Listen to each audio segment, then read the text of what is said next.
धरिबा उद्यम कला। बहुत मेहनत परे पुणी गोटिए माछी धरि पारिला, किंतु से माछीटी मध्य छोट थिला।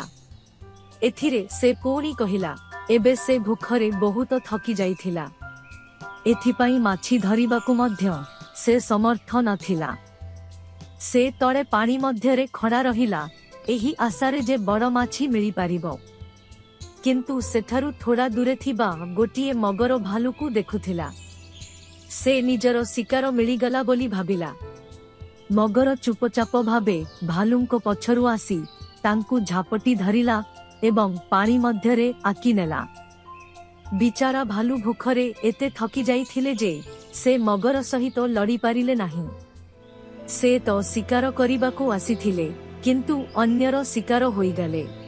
शिक्षा। तेणु बंधु माने एही कहानी आमकु शिखाए जे जेउटी मिलिछि तारे संतोष रखंतु, खुशी रहंतु। अति लालच केबे भल फल दिए नाही।